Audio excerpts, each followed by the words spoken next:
One, very warm welcome on behalf of the Institute for Equity University Centre. Welcome to our annual EDI lecture. I'm Dr. Kenisha Linton. I'm a fellow at the Institute and also an associate professor at the University of Greenwich. It's a real pleasure to be chairing this evening's lecture and to welcome colleagues and partners and students and guests who are joining us from across institutions and sectors. Before we begin, just a few quick housekeeping notes. This session is being recorded, so be on your best behavior. Please keep your microphones off, well, muted during the lecture.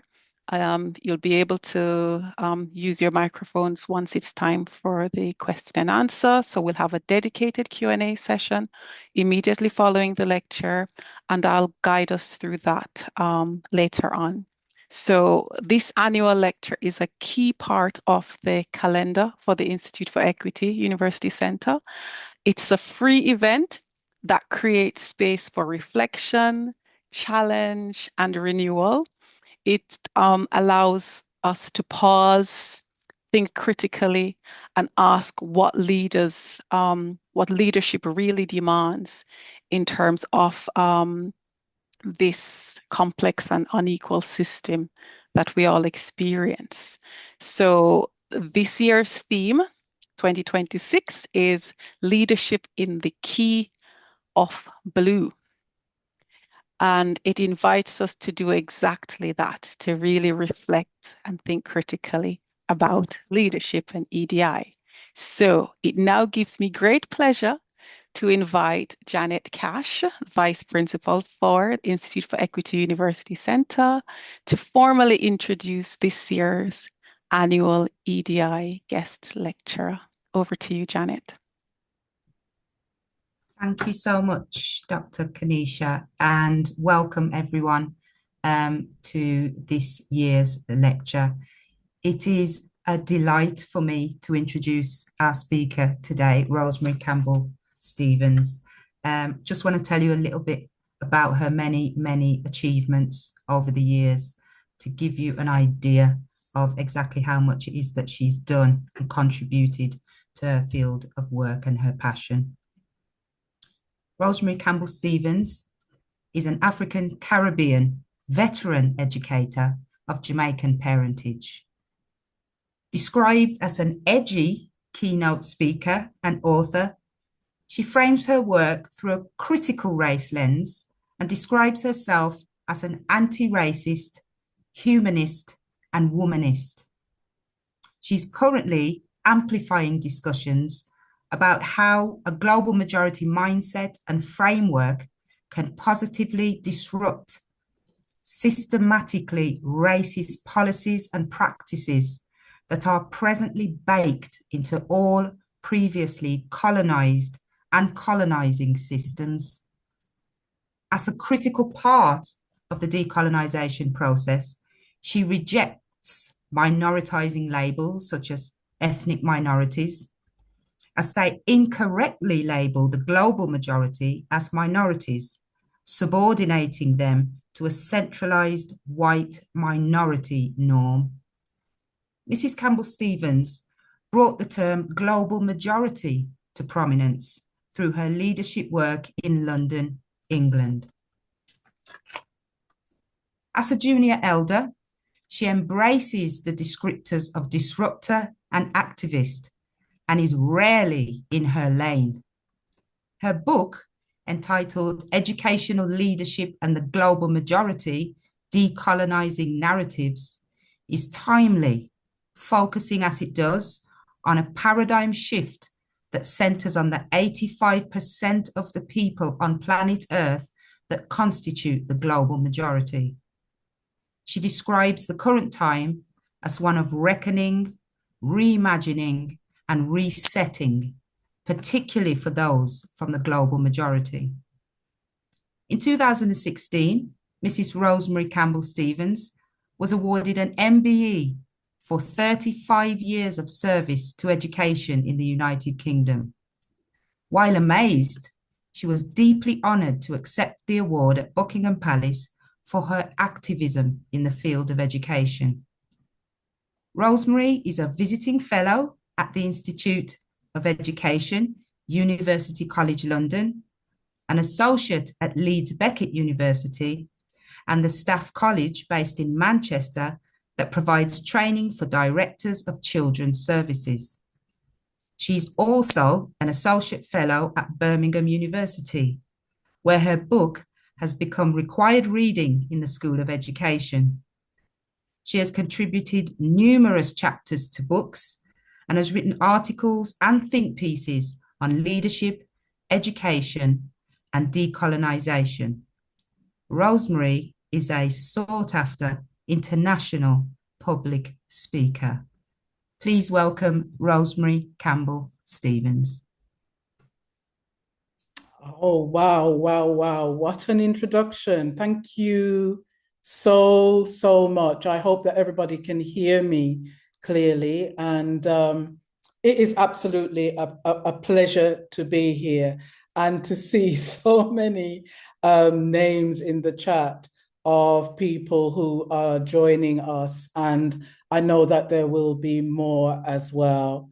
I really wanted to start by congratulating Professor Paul Miller and his team for creating this space. It's really important in this time of reset where the existing hegemony is crumbling, that we create wider and deeper spaces for different paradigms to emerge. It's more than wonderful, it's essential. So I really want to congratulate you, and I'm very honored to be giving this annual lecture for the Institute of Equity, for Equity University Centre. You are right on time in terms of what the UK needs, and very definitely in terms of what the world needs. A number of people commented on the music that was being played as you entered this conversation.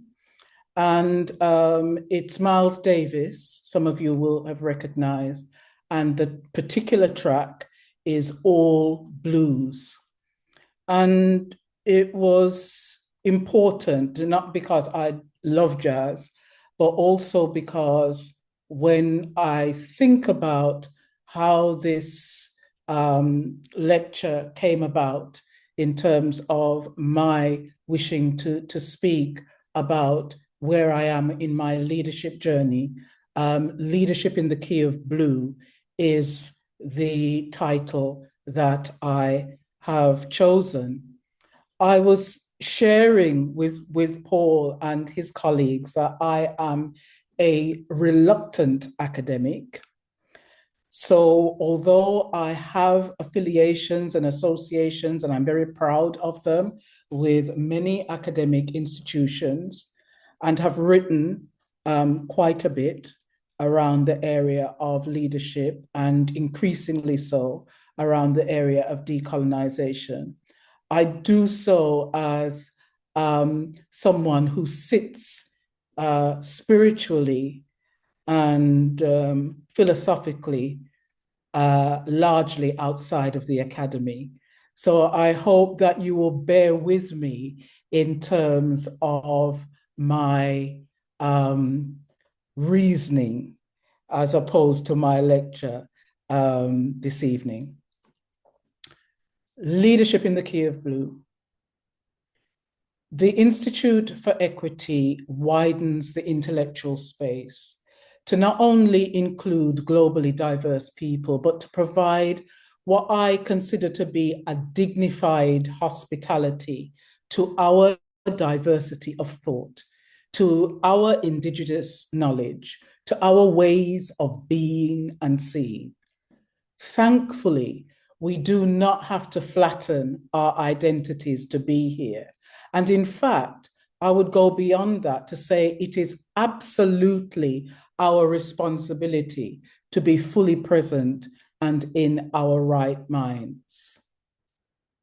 The UK needs such intellectual spaces, sufficiently wide and deep enough to accommodate a range of worldviews. It's imperative, particularly in these times of system collapse and reset, that some of those majority worldviews, some of which I'm going to be sharing a little later on, vigorously and indeed confidently challenge the existing hegemony, not for vanity, but to give the majority of mankind a chance to simply be.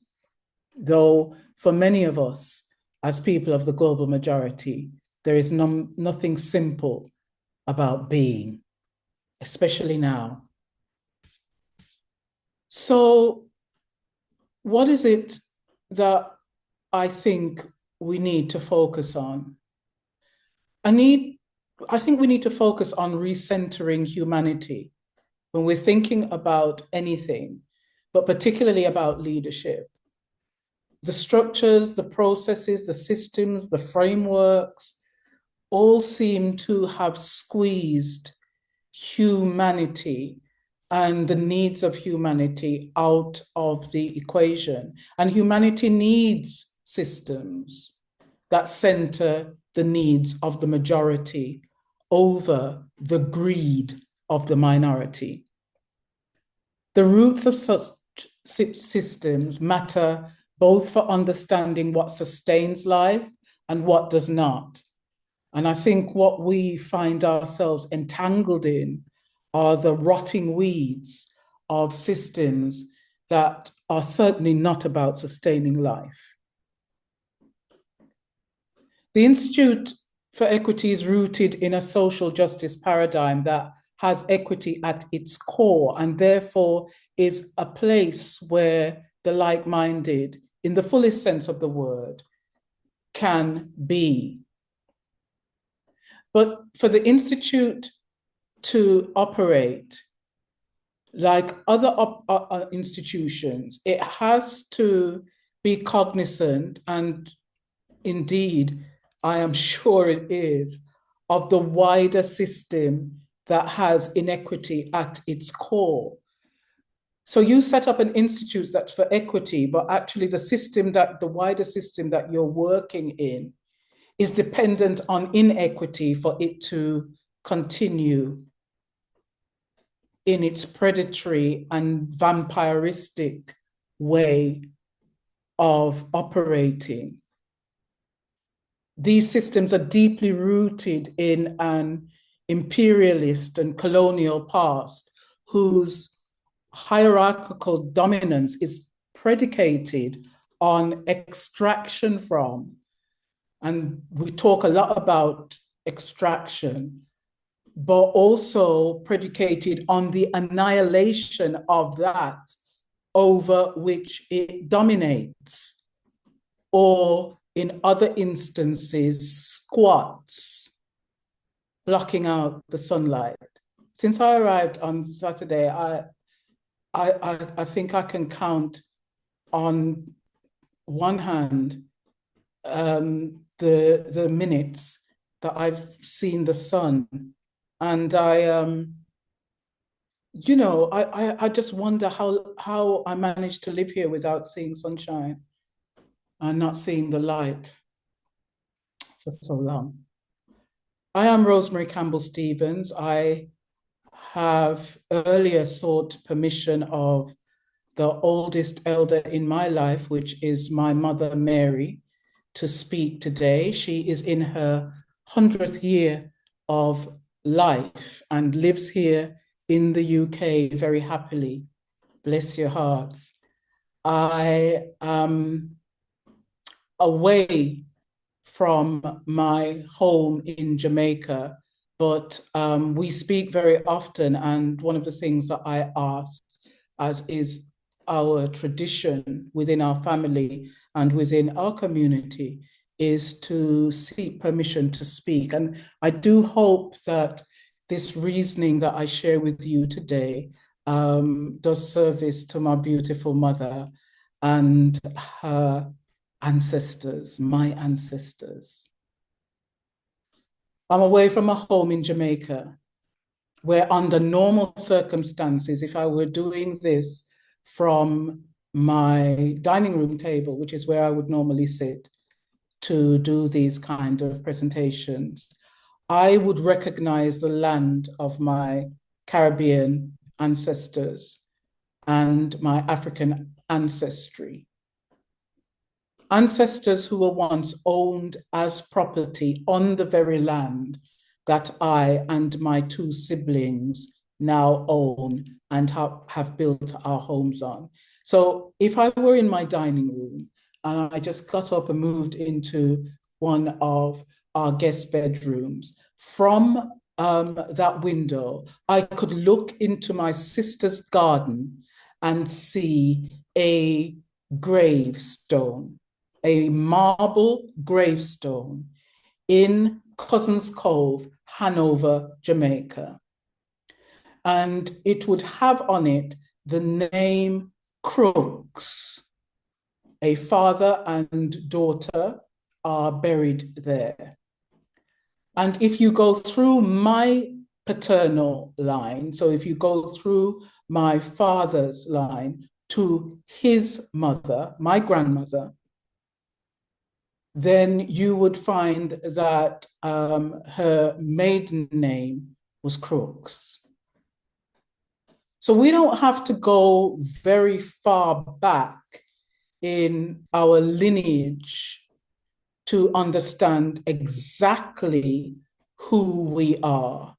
And so you will forgive me if I am blunt and honest about who I am, knowing that I live on land where my foreparents, easily traced back to my grandmother, were owned as property. So I'm kind of clear about who I am.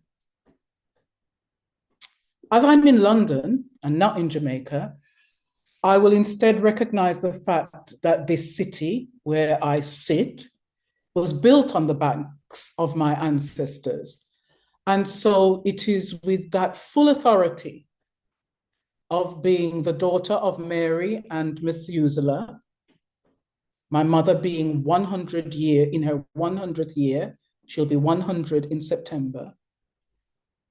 It is in my groundedness, having gone back to my homeland of Jamaica, to my parents' homeland of Jamaica. It is in my groundedness of my connection to that land through Jamaica and Africa. And now being back full circle in London, it's with that full authority that I speak. For the music lovers among you, there are two nods to the kind of music that I particularly love in the title of my lecture. The first being the title of the first album that I ever bought, which was Songs in the Key of Life by the genius that is Stevie Wonder. And the second being the cadence of the Blue Note. The Blue Note exists in all genres of Black music, whether acoustic or vocal, but it's particularly prevalent and has come to get his name through blues and jazz. And you may say, well, what's any of this got to do with leadership? I'm hoping that by the end of this, you will have a clearer idea. But leadership in the key of blue can be described as a metaphorical framework for people of the global majority to lead authentically in time, that is, in the context and times in which they are living, and on time, namely at the pace and rhythm that is required. I use framework, although for me it is an inadequate term, almost too mechanistic, but I use it for those of you who need such labels to acknowledge that a thing is indeed a thing that is worthy of your consideration. I think if I just talked about my ramblings, it wouldn't quite resonate in the same way. So let's call it a framework. For the purposes of this lecture, though, I would like to share some of the philosophical underpinnings through 4 simple stories. And essentially, I want to talk about leadership in the key of blue as being the practice of leadership through an unapologetic, decolonized, global majority prism. And when I sharpen the lens, for me, it's through Black. Leadership as an activity rooted in principles such as social justice, equity, humanism, collectivism, decolonization, holistic well-being, fairness, and ethical conduct. Some would call it African-centered, and I certainly would in some other spaces. As we are speaking beyond educational leadership, having just lived through a Category 5 hurricane in Jamaica, and warm greetings to the brethren who have been able to join us in Jamaica, I hope they have. High on my radar at the moment when I think about leadership in the key of blue is the requirement for leaders to be honest stewards, for them to display honest stewardship of the land on which we stand and the management of its abundance of resources in order to sustain life. Where my home is in Western Jamaica that was devastated by Hurricane Melissa. And well, in the questions, there may be more about that. Leadership in the key of blue calls on an emerging global majority mindset to step out of the shadows and redefine leadership on its own revolutionary terms, beyond the white gaze or the white haze. You know, as the last few years that I've been in Jamaica now for 11 years, the last few years that I was in the UK, it wasn't so much the white gaze, because you begin to understand that that doesn't carry any power, actually. But it's the white haze, you know, it's the way that it blends out or kind of neutralizes light and color and brightness. That's the thing that I was most concerned about, and was so happy in many ways to escape. By centering the needs of the global majority over the greed of the minority, it frames the current hegemonic leadership crisis not as a kind of personal failure of resilience for those of us who choose to sit outside of the academy, but as a structural design intended to maintain the status quo by training leadership to stay in your lane, maintain standard formation, enforce collusion, and demand compliance. And that's not an easy space to be. Global majority resetting global rules, even as we are deshackling ourselves from the seemingly bottomless pit of colonial extraction, must go back, like the mythical African Sankofa bird, to find what it has left behind in order to continue to evolve and vibrate at a higher level of life.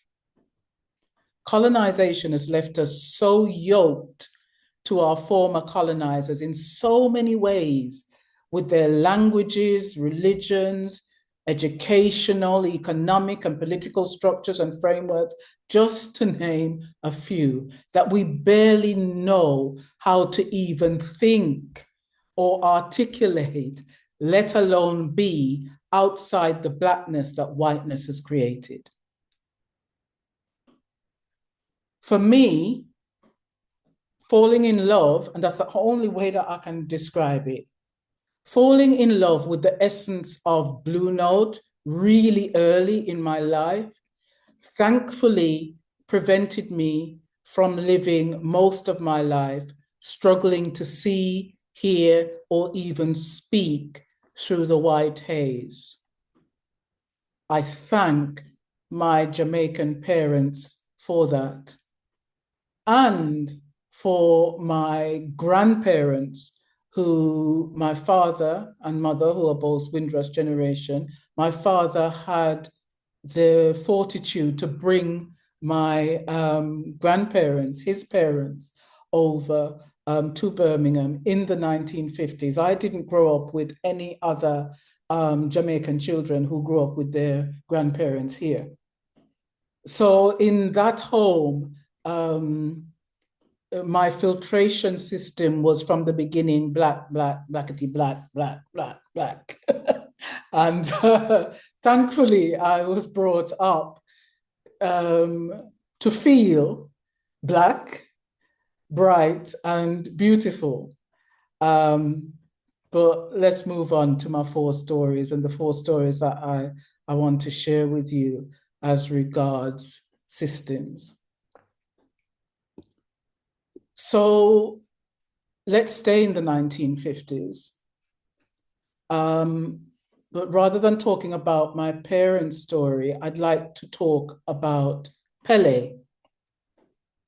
Pele is a hero of most Black people that I know, and definitely people who love football of whatever background. You know, I think Pele is universally seen as one of the best players of the beautiful game. Pele was Brazilian, and at age 17 showed extraordinary leadership on the world stage in the 1958 World Cup by bringing the ginger back to Brazilian football, and in doing so, redefining the beautiful game for the whole world. I am talking about leadership in the key of blue, and this is my first example of leadership in the key of blue. Pele was one of the youngest, if not the youngest, player in that 1958 World Cup.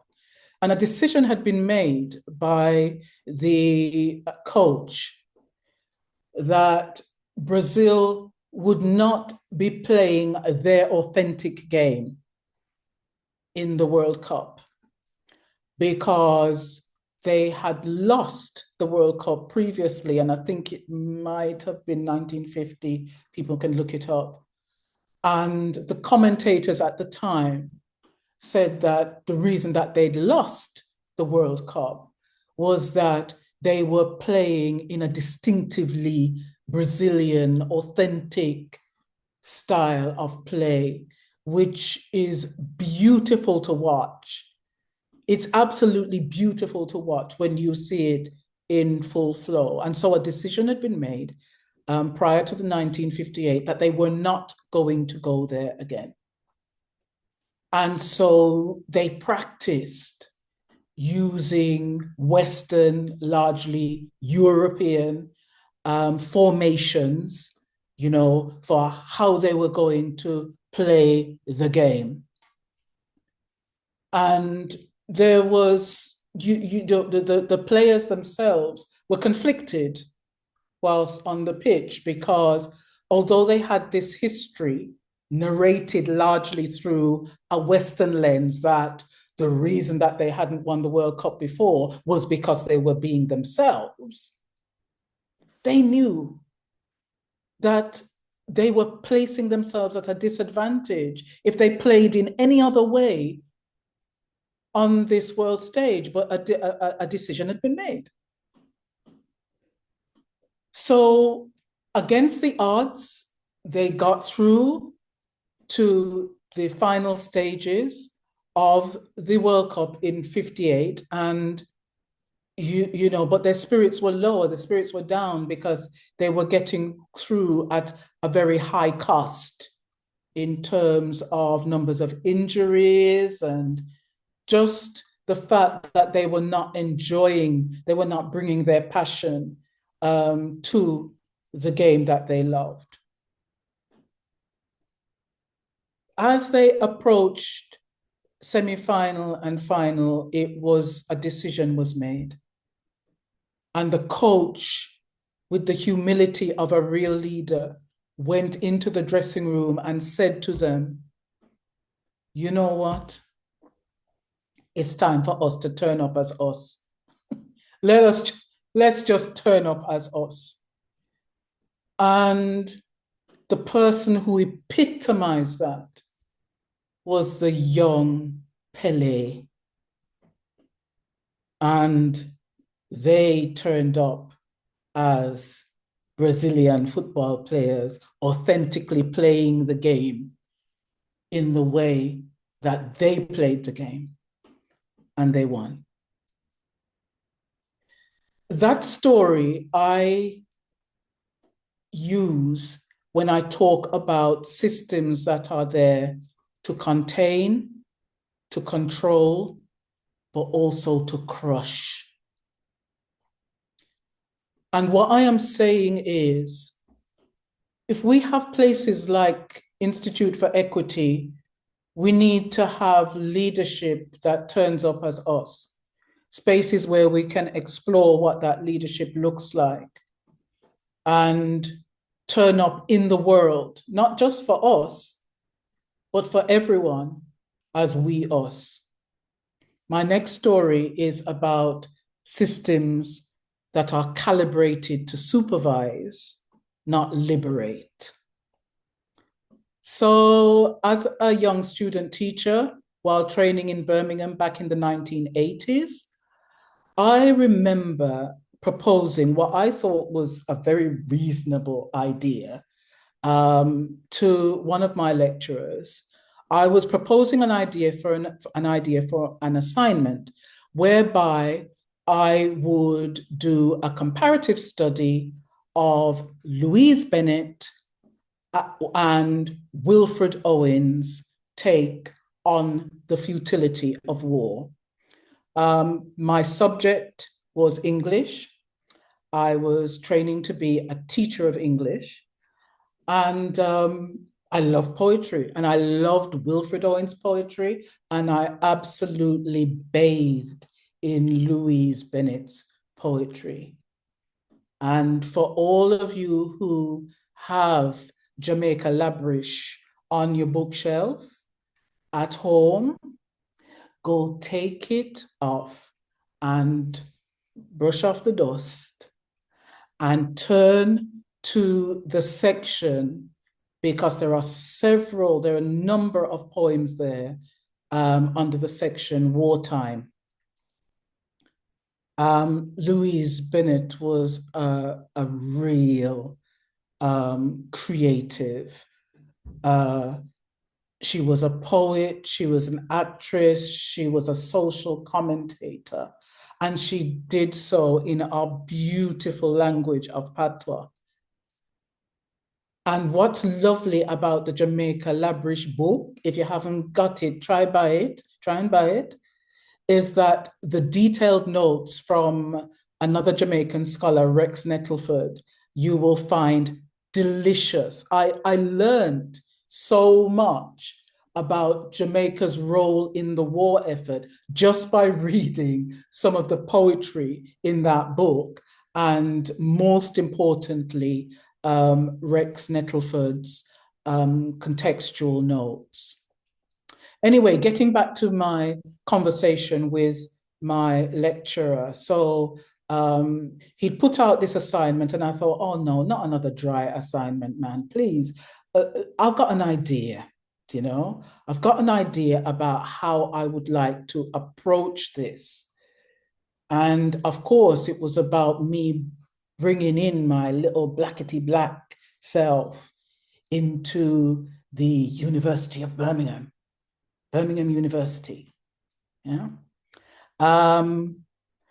And I remember him saying, and it was a lecturer that I really got on with, and he really got on with me. And I remember him saying to me, "Oh, that's very interesting." When when the sentences start with "that's very interesting," you know where it's going to go.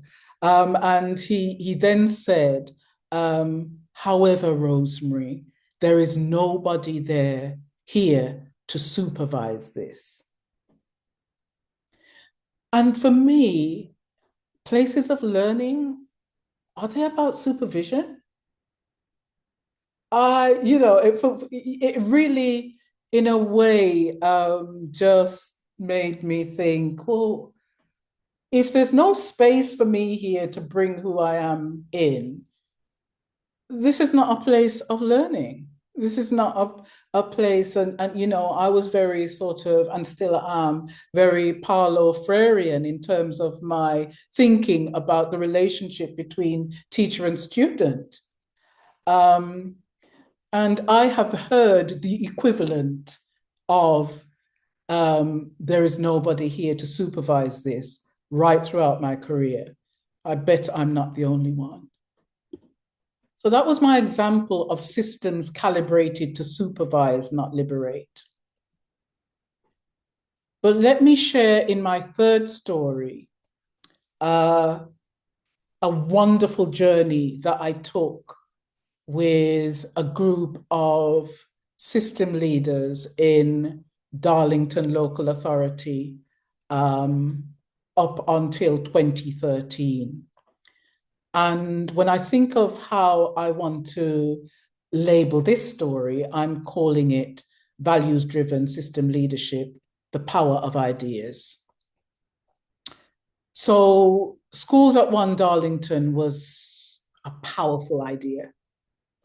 I wrote a report of this system leadership model, which together we developed.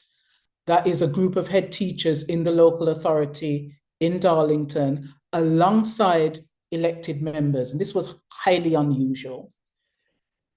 The head teachers used their independence to come together as a group of system leaders, collectively picking the politics out of the policy direction. And the politics was academization, because they had been chosen as a small authority to pilot the government's program of academization that was then going to be rolled out for the whole country.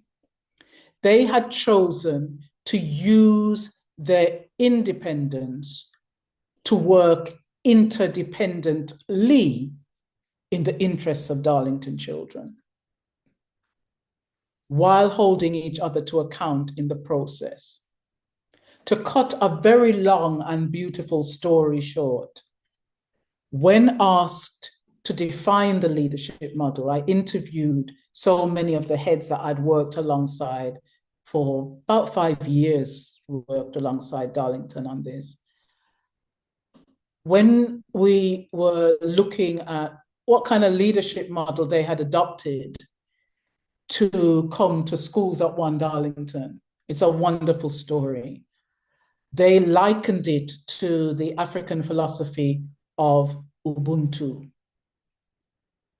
where they wedded cooperative principles that emanated from the north of England with the African philosophy and way of being that many of us will be familiar with, Ubuntu. And finally, I learned so much from them.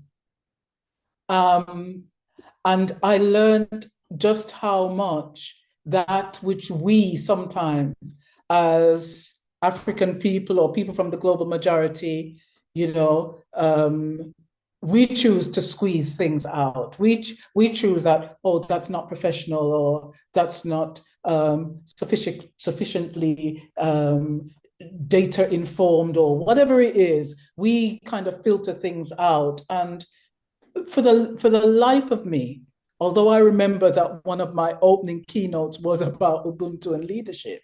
And by the way, Darlington at that time, all white leaders that we were working with. And to have Murray Rose, Director of People, and one of the counselors and one of the head teachers come back and say, Ubuntu is the model. Well, it just blows me away. Rosemary, just a time warning. We have 4 minutes remaining for the lecture. Okay, all right. Okay. But this segment before the Q&A. So 4 minutes. All right, let me run fast. So what I will do is just tell this last story, and then I'll just give you the 7 steps. And so you're going to have to ask me questions on the 7 steps. Let's do it that way. I'll just give the headings. So my last story is about partner. Now, all the Black people from the Caribbean on this call will know what partner is. In Jamaican parlance, we call it partner. It's an informal, traditional, trust-based savings club where a group of people, often family and friends, contribute a set of money to a central pot. Each month, one person gets a draw or their hand. I am in a partner. I don't know if Jackie, who runs the partner, is on this call, but I think she might be. And I think there's about 18 or 19 of us, and we contribute £100 a month. It's a cultural, trust-based, disciplined economic model of collective saving, evident in all global majority societies and passed down the generations. Whether you go to the continent of Africa, go across the Caribbean, I think our Bajan cousins call it susu, and there are other, wherever you go across South America, go into India, ask people if they have, and they all have it. Now, this is how my father bought a 5-bedroom, 3-reception house in Victorian House in Handsworth in Birmingham that I couldn't afford to buy now, through partner. Why am I bringing this into the leadership of the Key of Blue? What happens when a country like Ethiopia scales up such internal economic systems like the equivalent of partner? What you get is the Grand Ethiopian Renaissance Dam, constructed between 2011 and 2023. It's the largest hydroelectric power plant in Africa. It is internally funded, estimated cost $5 billion US, provides hydropower for Ethiopia, and when there's surplus, they can sell it to neighboring countries. Why have I listed this as one of the stories? When we turn up as ourselves and trust the systems that we know that work, we can move mountains.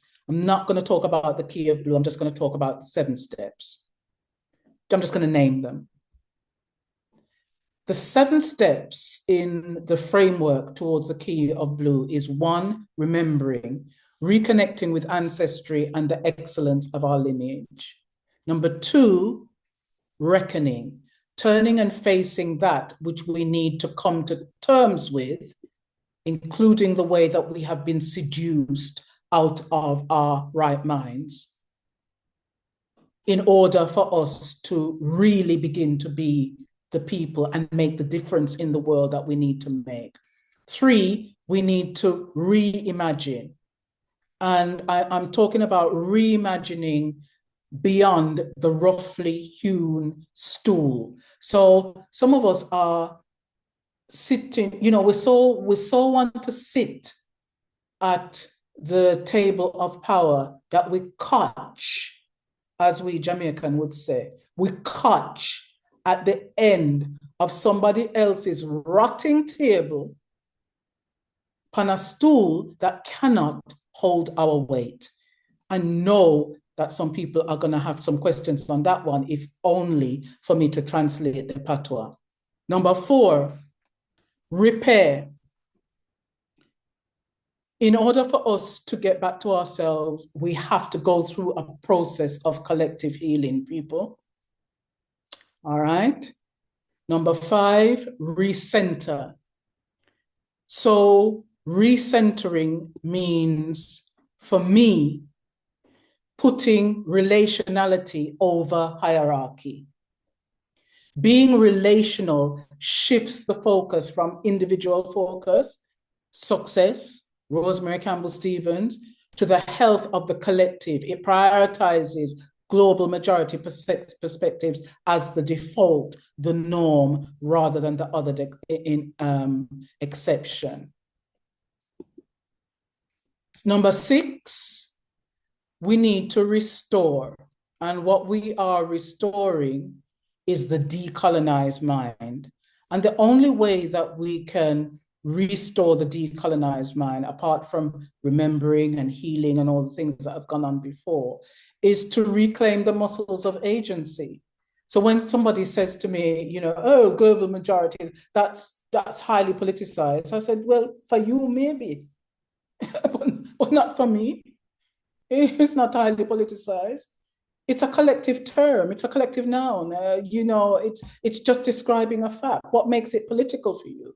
Let me know what make it political for him. But anyway, that was the end of the conversation. And finally, the final step, 7, I wish I had more time, but I chat too much, is reset. And a reset is more than a break. It's a recalibration of the mission. We are in a time of reset now. We're looking at leadership, not just in education, but beyond leadership. What kind of leadership is required now? I would end by saying that leadership in the key of blue is not so much a call to action as it is a melodic invitation to, in this time of reset, recalibrate and patiently, but intentionally, find your way back to the best vibration of your authentic self. Thank you very, very much for listening. Wonderful. You're spot on time. Actually, you still have a minute left. Well, that's a first. Because we started 2 minutes late. So Yeah. I was timing up to 5. Okay. Actually, well, it's actually 5:50. Sorry. Yes. You've gone over by 2 minutes. Okay, all right. We celebrated too early. So thank you so much, Rosemary. That was such a powerful and thought-provoking lecture. We'll now move to our Q&A session, which will run until 10 minutes past 6. So this event closes at 10 minutes past 6. So if you'd like to ask questions, please use the chat function to raise. Use the function on the Zoom to raise your hand, or you can put your questions in the chat and we'll share that as well. So raise your hand and I can bring you in. Can you take the slides down, Kanisha? Let me stop sharing. Okay. Any questions? Just raise your hands or pop them in the chat. I'm just going to go and monitor the chat now.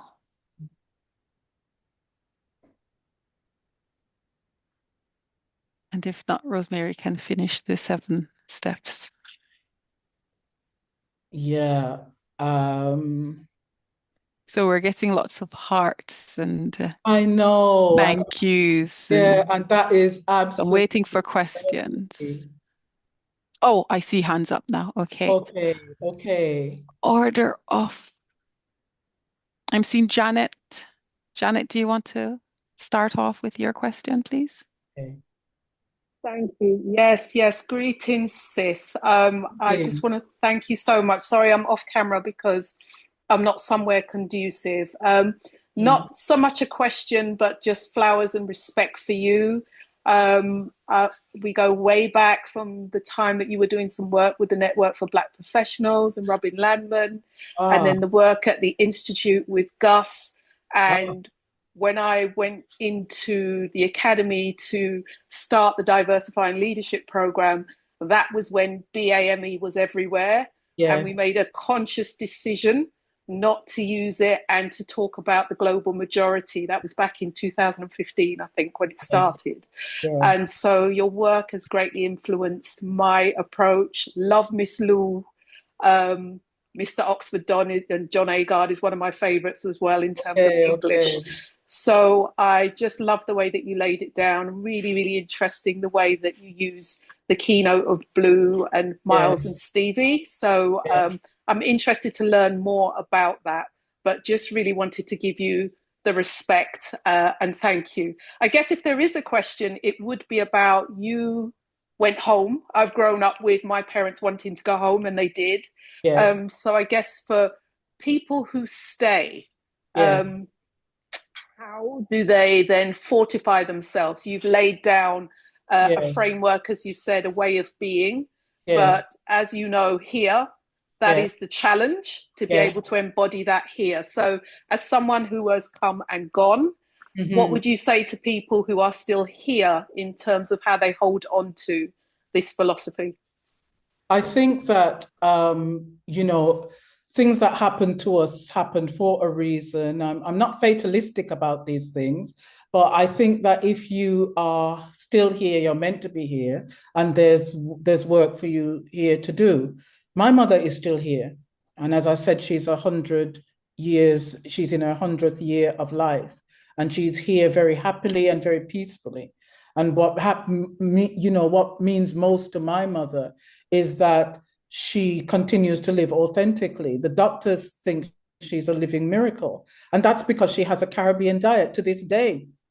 To this day, that's what sustains her. She's also amongst her peers. And that's one of the reasons why she didn't come home with us, because her peers are here, So that age group and being able to share and to be themselves unapologetically is absolutely what it is. But I think also in these troubling times, it's living on purpose. What is your purpose in life beyond your leadership role or however it is that you earn money? I think you can live anywhere if you can create a space where you can live your purpose and do what is necessary for you to do in that space. I do want to say something, Janet, about the key of blue and the references to the blue note. The thing about the blue note is that there's no way of transcribing the blue note using Western ways of writing music. That's why it's in my title. It sits at the heart of all forms of Black music. But the actual blue note, the thing that touches your soul really in some of our music, you get to a point where you're just gone. If you've got jazz musicians, they're there, they're playing a jam that they haven't played before, and all of them go off in the same direction, in the same way. That's a whole different thing. We experience it as being soulful. The blue note is described by some, Western, as a note that is sung or played at a different pitch from standard, standard meaning Western, described as dissonant, neither major nor minor, because them can't find how to write it down the way them write music, and creates tension and imbalance, giving a singular emotion and interest to the music. Oh, please. However, how we experience it, how we understand it, is that it is soulful, it's rooted in authenticity, it has an unparalleled level of excellence. That's why I talked about Stevie, I talked about Miles, we could talk about, they just take it to another level. which is understood and therefore does not need to be explained. It's rooted in tradition while reinventing tradition. If we had more time, I'd move on to Ezra Collective, or a London group, some young lads. I think they're only, they're probably in their 20s, where they have taken the tradition of jazz and then just take it to another thing. And it feels kind of London and Black. Yes. Or I talk about Michael Prince in the United States, who plays violin. Check out Michael Prince's music. Check out the track Finesse. Well, as they say in Jamaica, argument done, as far as I'm concerned. Argument, Thank you, argument done, argument done. Next question. Thank you, Janet. Deborah had her hand up, but I don't see Deborah anymore. I see Cara, but Cara, is it okay if I just read the question in the chat from Kim? Because that came up when Deborah had her hand up. Yeah. So Kim in the chat says, Rosemary, thank you for your beautiful and brilliant lecture. You identified that we are in the reset. Is this indeed your step 7? If so, how do we go back and address the important 6 steps before? If not, how is your reset in the key of blue different from what we are experiencing right now? Okay, I partly understand the question. Let me give my thoughts about it. Because I describe it as steps doesn't mean that it is sequential or linear in the way that I just ran through the headings. So it's not that you remember and then you stop remembering and you go on to reckoning and so on and so forth. All of these steps are required in one way or another for us to get back to who we are. Yes, and who we have been seduced to forget.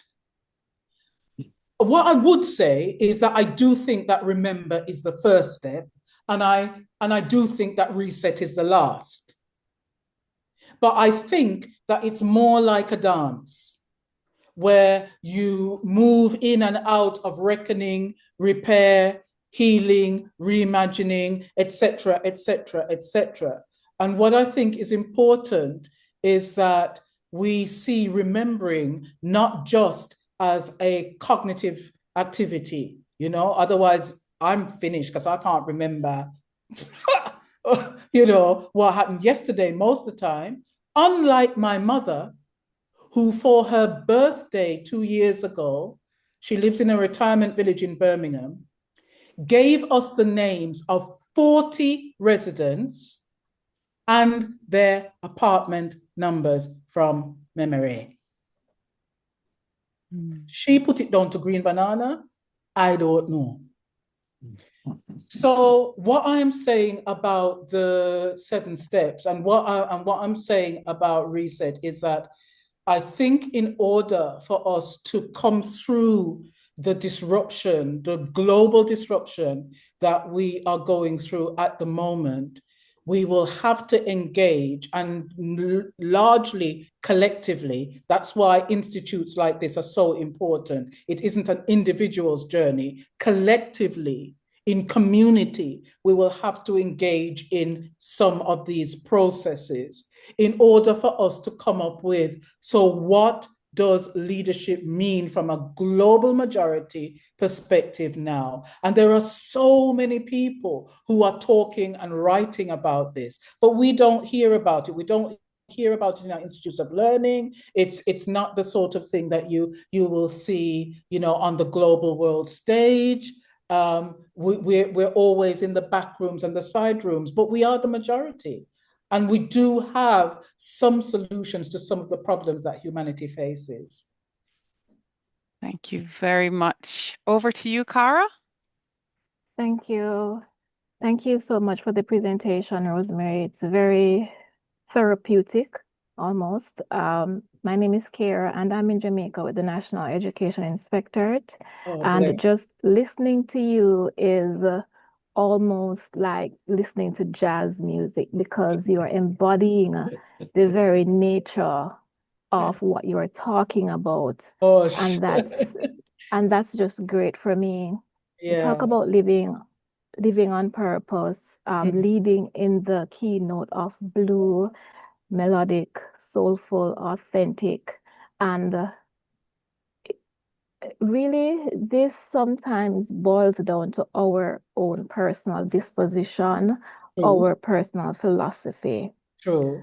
And how do you then thrive and survive, live on purpose, lead with purpose when this disposition comes up against a system that Mm, is counterintuitive, that is meant to supervise and not liberate, that is meant to crush, contain, and control, vis-a-vis, leading with credibility, authenticity, reflectivity, and not even to mention to start those 7 steps that you mentioned, remembering where we're coming from with the colonial legacy, and then going straight through to reset. So, yes, you're of the mind as an individual, but then you are a part of a larger system that threatens to crush you every day and to crush this soul that you're really trying to come forward with. How do you survive? You connect. You connect with other human beings, and you create narratives in which you are able to connect and people see themselves. I have the most extraordinary conversations with people who politically, ideologically, philosophically, spiritually would be coming from the absolute opposite point of view. And I start by what connects us. And you can always find a point of connection very, very early in any conversation. And then we get to what do we agree on? And often what do we agree on is what needs to be fixed. We definitely may not agree on how, but we can at least agree that there's a connection between us as human beings, and there is something that we agree on that needs to be fixed. And once we agree that the tools at our disposal have failed us, it's not that I'm talking about decolonization just for decolonization's sake. It's because we are living with the remnants of colonialism, capitalism, extractive capitalism, imperialism, and it is failing everybody. So very soon we get to a point of it's not working. And so then I begin to share with people, well, how could we begin to approach, if not dismantling the system, then at least limiting the harm? Because I think some of us get caught up with let's burn down Babylon. I was there. I was trying to burn down Babylon for a long time. Babylon was burning me down. So I decided that limiting the harm en route to dismantling the system, which means that you build a parallel system whilst the original system is still in place, but you limit the harm of the original system, is not settling. It's just being pragmatic and strategic. And then you will find a few steps, not all, that you can agree on. And some people will come at it from philosophical, that's the way that I am, that's where I want to do things. And some people will come at it from the current thing ain't working, we got to do something different. Let's at least try something different. I don't mind how they come at it, but if we can meet part way, then we meet part way. And in my 7 steps program, I go into the detail of how you do that. Okay. Thank you. Thank you. I'm just going to jump to a question we have 3 questions in the chat. Don't think we'll manage to get through all 3 of them before 10 past. So I'm going to read the question from Kasor. And sorry if I massacred your name. So, question. Advocacy is often a lonely journey who may be there for part of the journey, depending on their mutual interest.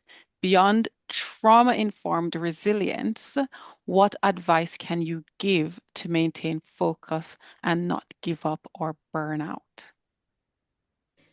I love Koso. I our first conversations I always remember. Yeah, a young man kept me up all night with his conversation and his musing. And Koso, what we need to do is to be able to walk alone. I love walking in community. That is my preferred way of operating. There are so many people. I'm looking at Mira's beautiful face. There's so many people with whom I have been gifted relationships that makes me wealthy beyond measure. But what keeps me going is the realization that Rosemary Campbell-Stephens, you can walk this walk alone. You can walk because you've done the work. You've done the work on yourself that says, if it's you one, I have to stand up and say, then you can do this. So that's what keeps me going. I've also taken the time to cultivate and nurture those relationships that feed me.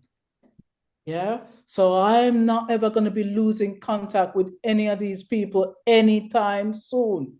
Then they feed me, even when I don't hear from them for months. Their spirit and energy is there. But that knowledge of I have honed my craft, I have done the work on myself, I have come to understand my contradictions and my failings. And I truly, truly am moving from a place of truth and honesty in my life so I can walk alone. That is what sustains me. Thank you. Yes, Koso, I see you, man. I see you. So I'm just going to squeeze one last one in. So there's a question here from Catherine Hoffa. So this is respectful, not judgmental or inquisitive question. So some people decline their MBE, some Yeah. don't. Yes. Would you like to talk about your acceptance? Yeah, man. It's a good question and it's a right question. And you should ask me this. You should ask me this. I was conflicted. In 2015, when I learned that I was going to be awarded the MBE, my husband and I had already set the date for us to emigrate to Jamaica. We were going in September. And when the letter arrived, I think from the Home Office is where it actually comes from, was in the earlier part of the year, like say about March or April or whatever. And it sat on the dresser in our apartment for weeks. Because I'm thinking, Home Office, why the Home Office all right to me? So anyway, I I did I did open it, and by the way, my husband was a probation officer, so it's like, if they're coming for you, I'm gone. All right, I don't know you, I'm gone. So it was like that. So anyway, putting all jest aside, I thought, no, I gotta open this. I gotta open it, and there it was. An invitation. It was offering the MBE, and it was asking me whether I would accept it or decline it, essentially. And the response needed to go back to the Prime Minister of the day.